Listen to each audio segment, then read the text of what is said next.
It's time to give it back to mommy.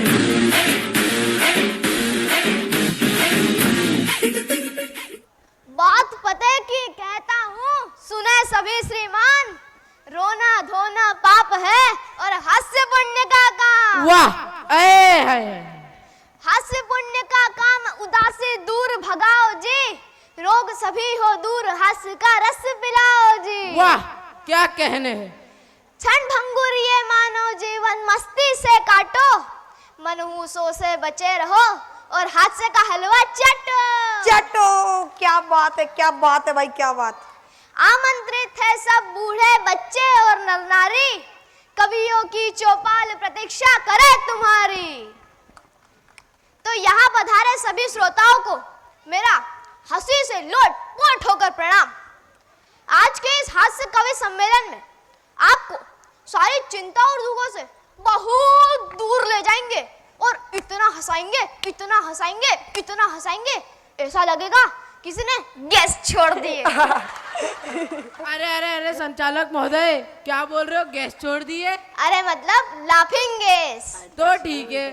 तो अब हम आमंत्रित करते हैं हमारे पहले कवि, जो दिखने में है सूखा कंडा, लेकिन हंसाने का उनका अलग ही फंडा। तो मैं बुलाता हूँ कवि कंकाल को, जो लंदन से यहाँ पधारे। तो जोरदार तालियों से स्वागत ना करे। गजब बेइज्जती है यार भाई। ओ, आप सभी को देखकर एकदम वो आ रहा है, वो क्या कहते ब्रो, जो लोग शूज के साथ पहनता है, मोजा। आप सभी को देखकर एकदम मौजा आ रहा है। और आप लोग इतना ठंडा में भी यहाँ बैठा है, ये तो एकदम वो है, वो क्या कहते हैं, जो जंगल में जंगली लोग रहता है, वो ऐसा डांस करता है, जिंगा लाला हूँ, वो सभी एक ही जगह पर एक साथ मिलकर रहता है, वो कबीला। आप सभी लोग कबीले तारीफ हो। अरे कभी अच्छी बात भी कर लिया करो। अच्छी लो, हो गई अच्छी बात। अरे अच्छी बात मतलब हिंदी में भी बोला करो। मतलब इन्हें हमारी इंग्लिश लैंग्वेज नहीं समझ में आ रही है। वही तो, जाओ वापस से आओ। नमस्कार। यहाँ उपस्थित सभी दर्शकों को मेरा अंधाधुन प्रणाम। अब आप बोल रहे होंगे अंधाधुन क्यों भाई? एक बार की बात है, एक अंधा आदमी फौज में भर्ती होने चले गए। अच्छा। ऑफिसर ने पूछा कि भाई तुम यहाँ क्या करोगे? अंधा आदमी बोला, मैं अंधाधुन फायरिंग करूंगा। अब यहाँ संचालक महोदय जी हमें सूखा कंडा कह रहे थे। अगर हम सूखा कंडा तो आप डायनासोर का अंडा। और अभी ये हमारी इज्जत उतार रहे थे। तो वो कहते हैं ना, कर्मों का फल मिलता है। तो हमें इनकी बिटिया से पता चला है कि घर पर झाड़ू, चप्पल, जूते, वाइपर, बेलन, इन सब से भाभी इनका भूत उतारती हैं। अरे कवि साहब, सामने जनता बैठी है, जरा संभाल के। अरे बड़ी मुश्किल से तो शादी हुई है, जरा ढंग से पेश आया करो। अच्छा, हमारे कंकाल कवि जी के पैर कब्र में लटक रहे हैं, अभी तक इनकी शादी भी नहीं हुई है। हाँ, तो क्या हो गया? एक बार हम इनके लिए लड़की देखने के लिए गए, तो लड़की के घर वालों ने इन्हें देखा और लड़की से बोला, बेटा तू भी देख ले। लड़की बोली, अरे इन्हें मुझे क्या दिखा रहे हो, इन्हें तो किसी अच्छे डॉक्टर को दिखाओ। हाँ, अब आगे बता ही दो। चलो रहने दो, मैं ही बताता हूँ। फिर मुझे आया गुस्सा। 3 महीने तक इलाज करवाया। फिर एक दिन डॉक्टर से पूछा कि डॉक्टर साहब मेरी बीमारी क्या है? डॉक्टर बोला, इसकी रिपोर्ट तो आपके पोस्टमार्टम के बाद ही आएगी। फिर भी हौसला कम होने नहीं दिया, खुद को कभी रोने नहीं दिया। तो ये 4 पंक्तियां निवेदित करता हूँ कि प्यार का बल्ब जलाए रखिए, आहा, फ्यूज होने से बचाए रखिए, अपनी उम्र घटाने के लिए बालों में डाई लगाए रखिए, वाह। और दिल टूट जाए अगर तो फेविकोल से चिपकाए रखिए। हाँ, चिपका लिया, अब बैठ जाओ। धन्यवाद।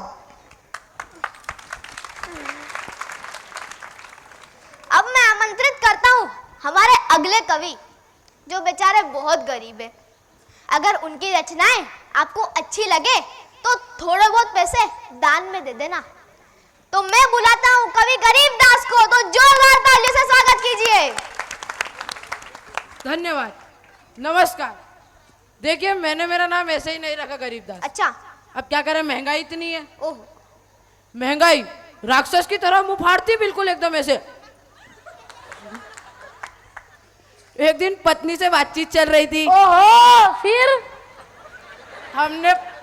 हमने पत्नी को बोला, प्रिय बोलो तो दिला दूं तुम्हें नैनो गाड़ी, या दिला दूं बनारसी साड़ी, या घुमा लाऊं तुम्हें खंडाला, क्या बात है। या दिखा दूं आगरे का ताज। ओह, पत्नी बोली, अरे 1.5 हड्डी के पहलवान, ना चाहिए मुझे नैनो गाड़ी, और ना चाहिए बनारसी साड़ी, और ना घूमना है मुझे खंडाला, और ना देखना है आगरे का ताज। ला सको तो ला दो 3 किलो आलू, 2 किलो प्याज। हाँ हाँ, सही तो बोला, दम हो तो लाओ। अब ये घर की बातें छोड़ो, कुछ गांव की बातें करते हैं। एक बार की बात है, हमारे गांव में कुछ महिलाएं गाना गाते जा रही थी। ओहो, साजन मेरा उस पार है। आहा, एक महिला बोली, मेरा 4 महीने से फरार है। क्यों? बताता हूँ क्यों। एक बार हम उनके घर पे गए, हमने उनके बेटे को बोला, बेटा अगर मैं तेरे पापा को 1000 रुपए दूं तो मुझे 5 रुपए सैकड़ा से कितने पैसे वापस करेंगे। बेटा बोला 1 रुपया भी नहीं। मैंने बोला, अरे पागल तू गणित नहीं जानता। बेटा बोला, अरे अंकल गणित तो जानता हूँ, पर आप मेरे पापा को नहीं जानते। उस बच्चे की बात सही निकली और मैं एक बार पैसे दे चुका था, तब से फरार है। अब गए तो गए, ये बात को छोड़ो। पुराने जमाने में ग्रामोफोन चलते थे। हाँ, चलते थे। उसमें इतनी बड़ी चूड़ी आती थी, वो चूड़ी ऐसे ऐसे ऐसे करके घूमती थी और गाना चलता था। एक बार गाना चला, साजन मेरा उस पार है, चूड़ी अटकी, साजन मेरा साजन मेरा साजन मेरा साजन मेरा साजन मेरा साजन सुबह से उस पार है, इस पार आया ही नहीं। अब ग्रामोफोन गए तो टेप रिकॉर्डर आए, आ गए। कैसेट वाले। एक बार की बात है, हमारे गांव में कुछ लड़कों ने गाना चलाया, जय गणेश जय गणेश जय गणेश देव।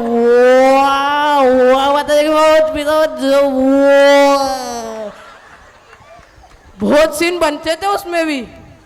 हाँ हाँ, बन गए सीन। अब बैठ जाओ। जा रहा हूँ। धन्यवाद।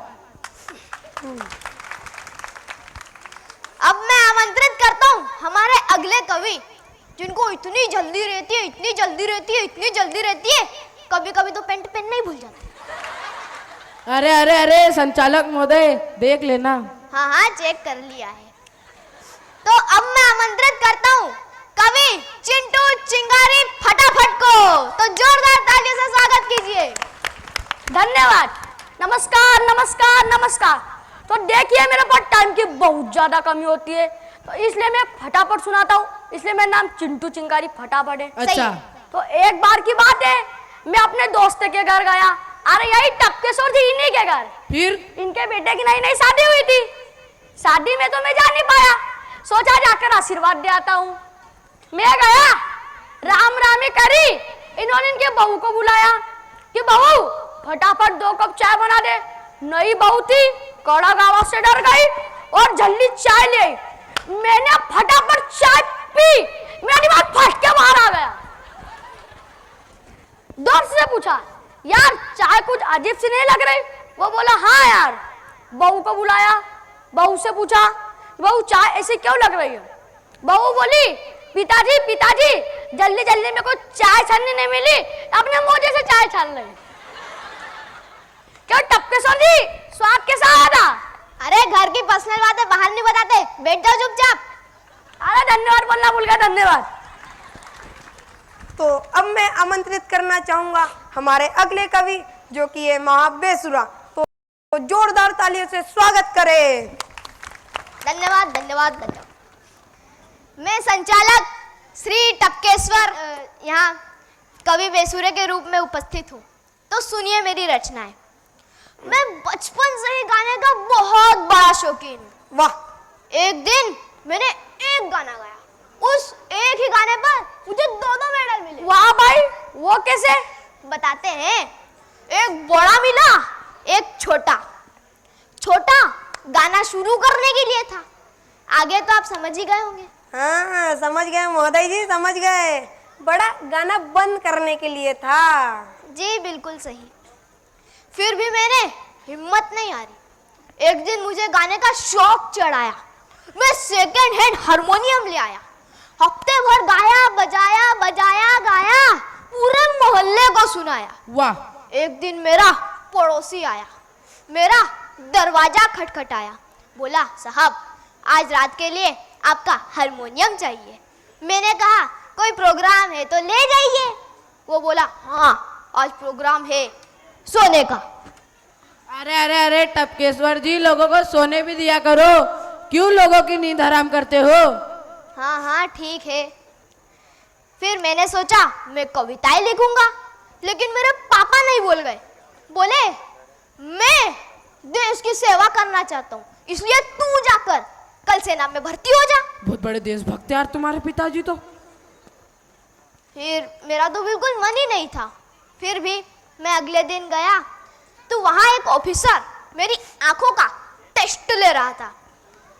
तो उसने पूछा आज कैलेंडर में तारीख कौन सी है। मैं बोला कौन सा कैलेंडर। वो बोला अरे वही जो दीवार पर टंगा है। मैंने कहा कौन सी दीवार। इतने में तो ऑफिसर समझ गया और बोला कुछ नहीं रखा है फौज में, जाओ कविताएं लिखो और रहो अपनी मौज में। वाह, तब से कविताएं लिखता हूँ, सबको सुनाता हूँ, गम खरीदता हूँ और खुशियाँ लुटाता हूँ। वाह।